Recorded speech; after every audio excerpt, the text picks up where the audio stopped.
Olá, irmãos. Paz do Senhor.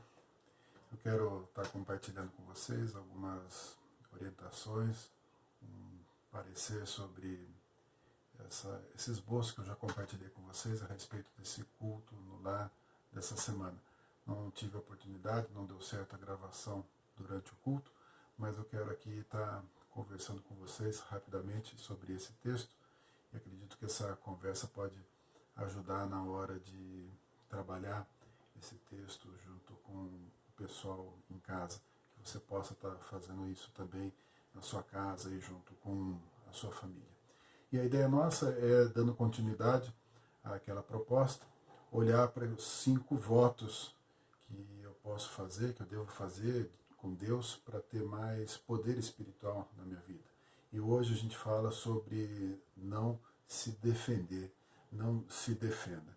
E eu quero fazer a leitura aqui de um texto, rapidamente para você. Esse texto está no seu esboço, para que a gente possa entender o momento em que Deus fala com o povo dele a respeito da terra prometida, a respeito de um lugar onde eles iriam entrar e eles iriam possuir, e Deus estava entregando então isso na mão deles, Deus estava colocando isso na mão deles. O texto, que já está separado aí para nós, está em Êxodo 23, 20, e diz assim: Eis que eu envio um anjo adiante de ti, para que te guarde pelo caminho e te leve ao lugar que tenho preparado. Guarda-te diante dele e ouve a sua voz, e não te rebeles contra ele, porque não perdoará a vossa transgressão, pois nele está o meu nome. Mas, se diligentemente lhe ouvires a voz e fizeres tudo o que eu disser, então serei inimigo dos teus inimigos e adversário dos teus adversários.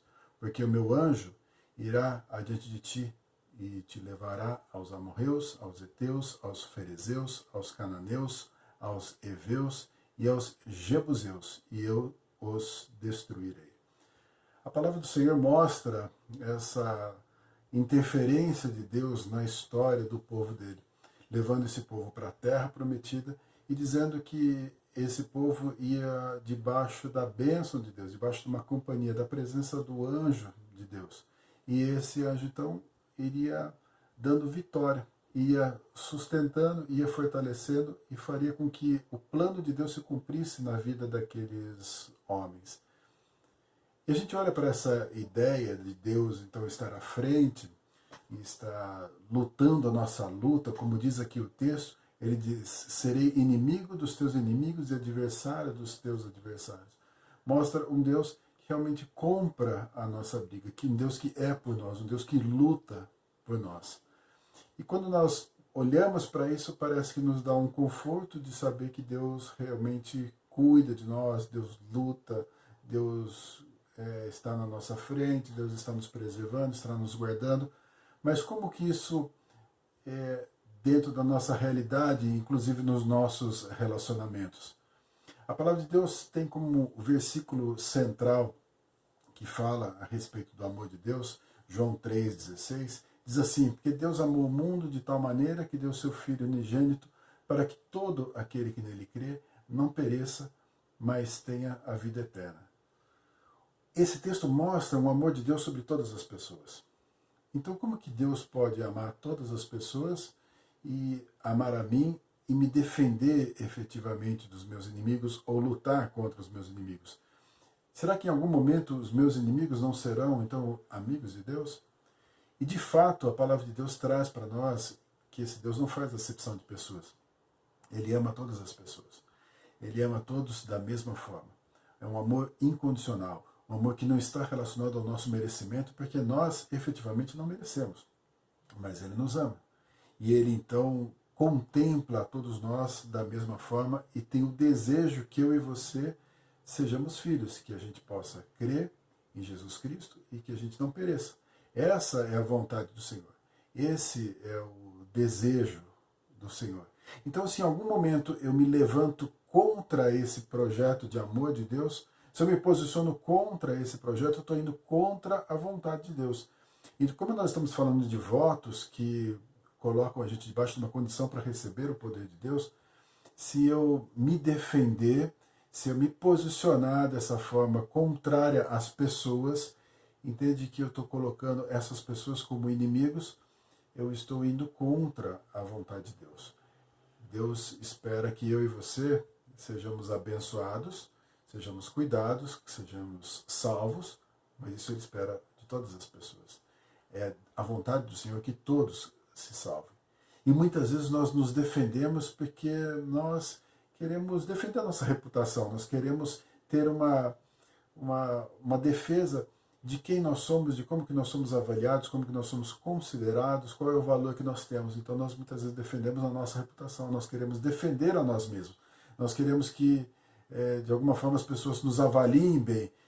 Nós temos um valor que nós mesmos construímos sobre nós e nós não queremos que isso seja manchado. Às vezes nós usamos a nossa defesa para isso, para uma certa honra. Às vezes nós nos defendemos porque nós queremos uma aprovação, nós queremos ser reconhecidos, queremos ser aprovados, queremos ser valorizados, queremos que as portas se abram, queremos que seja o nosso nome reconhecido, então a gente ganhe uma certa projeção. Às vezes nós nos defendemos porque nós não queremos ser injustiçados, nós temos o sentimento de que a gente não merecia algum tipo de injustiça. São várias as razões que levam a gente a nos defender. Mas no reino de Deus, e para que o poder de Deus esteja na minha vida, talvez eu tenha que me desprender dessas defesas. E me desprender desse sentimento, muitas vezes, de injustiça. Esse sentimento que depende de mim, que eu preciso de mim mesmo. E eu efetivamente depender de Deus. Eu realmente precisar de Deus.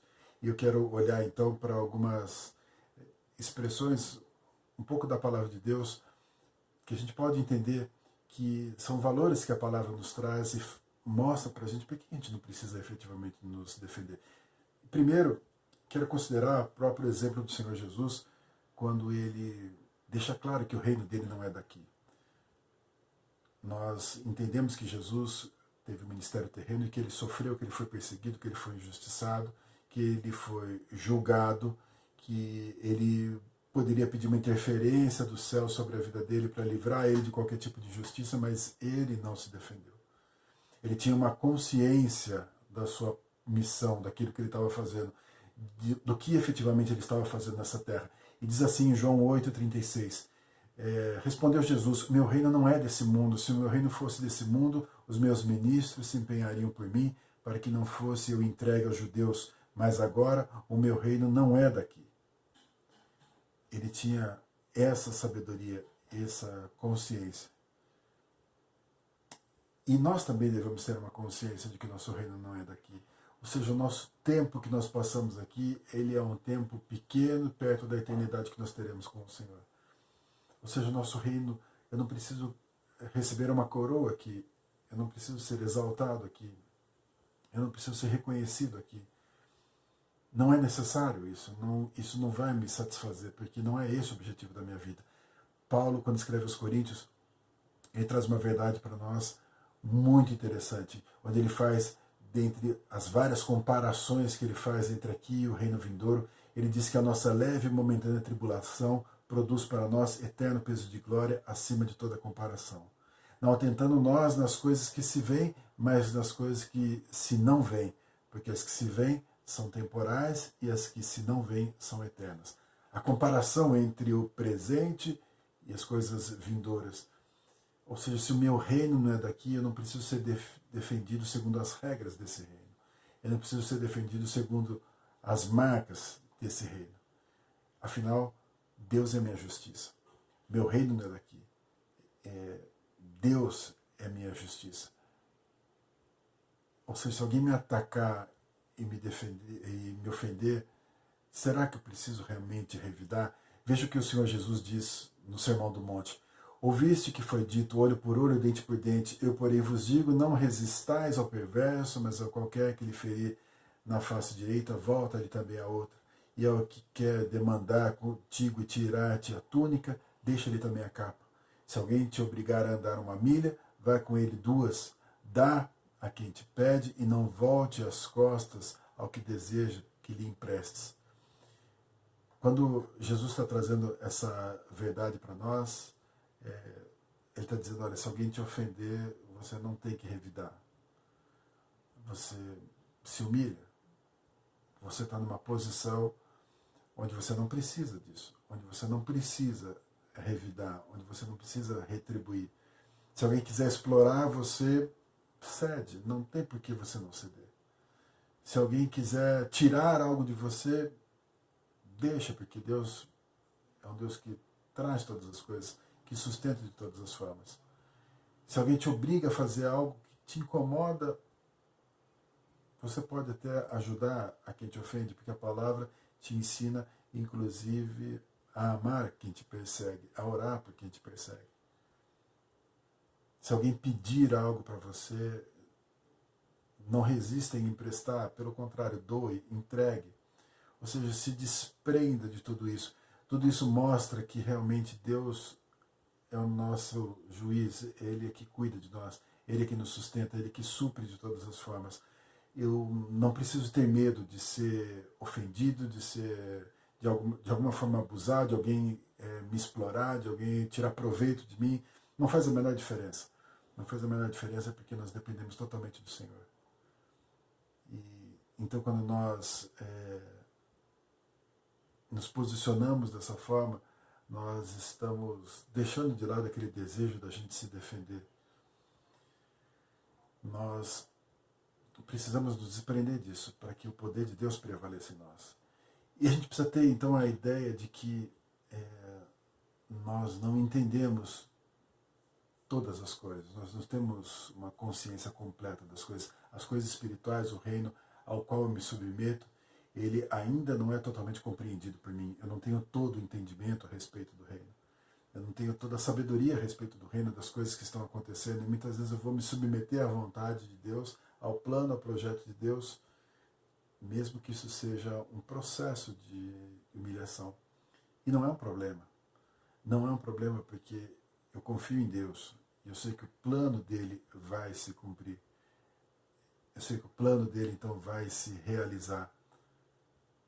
O plano do Senhor é um plano completo. Nós muitas vezes não entendemos aquilo que Deus está fazendo. Mas nós sabemos que Ele vai fazer por completo. Ou seja, se eu me defendo agora, eu estou indo contra um plano de Deus que está em desenvolvimento. Deus está trabalhando, Deus está fazendo. E se eu confio que Deus realmente está usando, que Deus está trabalhando, que Deus está sustentando, está dando uma vitória, então que isso realmente se complete na minha vida. Quero ler um texto aqui para vocês, que está em Atos capítulo 7, versículo 4, que diz assim: ouvindo eles isto, enfureciam-se no seu coração e rilhavam os dentes contra ele, mas Estevão, que era um homem de Deus, cheio do Espírito Santo, fitou os olhos no céu e viu a glória de Deus e Jesus, que estava à sua direita, e disse: eis que vejo os céus abertos e o Filho do Homem em pé à destra de Deus. Eles, porém, clamando em alta voz, taparam os ouvidos e unânimes arremeteram contra ele, e lançando fora da cidade o apedrejaram. As testemunhas deixaram suas vestes aos pés de um jovem chamado Saulo, e apedrejavam Estevão, que invocava e dizia: Senhor Jesus, recebe o meu espírito. Então, ajoelhando-se, clamou em alta voz: Senhor, não lhes impute esse pecado. Com essas palavras, adormeceu. E Saulo consentia na sua morte. Veja, Estevão era um homem de Deus. Estevão era um homem usado por Deus, cheio do poder de Deus, e foi apedrejado até a morte. Ele não se defendeu, pelo contrário, ele pediu para que Deus tivesse misericórdia daquelas pessoas que estavam atacando. E conta para nós no texto que Saulo era um dos que estavam ali. E hoje a gente ouve falar pouco de Estevão, mas a gente ouve falar muito a respeito de Paulo. Ou seja, aquela situação em que ele passou ali, que Estevão passou ali, com certeza foi um marco na vida de Saulo. Quando ele teve um encontro com o Senhor Jesus, ele traz a história dele, ele traz a lembrança de quem ele era. E Deus usou muito a vida dele para a honra e glória do nome do Senhor, para um plano infinitamente maior. Um plano que realmente ainda estaria por desenvolver, e esse plano ele ainda continua até hoje. A palavra do Senhor Jesus, a mensagem de salvação, a mensagem para a igreja, a mensagem poderosa que Deus deu através da vida de Paulo, ainda continua falando em muitos corações. Aquilo que Paulo fez enquanto estava na terra, enquanto ele era um apóstolo, foi algo que Deus fez através da vida dele. Deus usou a vida dele. Paulo não tinha noção disso. Estevão não tinha noção disso, mas tinha um plano que estava sendo traçado. Quando Paulo tem um encontro então, com o Senhor Jesus, tem uma mensagem que é dada a Ananias para que realmente fosse levada a palavra até Paulo, para que Paulo tivesse então uma transformação e Paulo pudesse ser usado. Veja o que diz a palavra. Mas o Senhor lhe disse: vai, porque esse é para mim um instrumento escolhido para levar o meu nome perante os gentios e reis, bem como perante aos filhos de Israel, pois eu lhe mostrarei quanto lhe importa sofrer pelo meu nome. Ou seja, Paulo estava sendo chamado para um sofrimento, mas que ia produzir glória. E ele também não reclamou. Ou seja, se você não se defende, se Deus é por você, se Deus defende você, então a vitória é garantida para você. Creia. Creia que Deus quer encher a sua vida, encher você de poder, encher você de um sustento, mas é necessário você negar a si mesmo. Exige um compromisso seu em não se defender e deixar Deus fazer a obra na sua vida. É um convite para você. Considera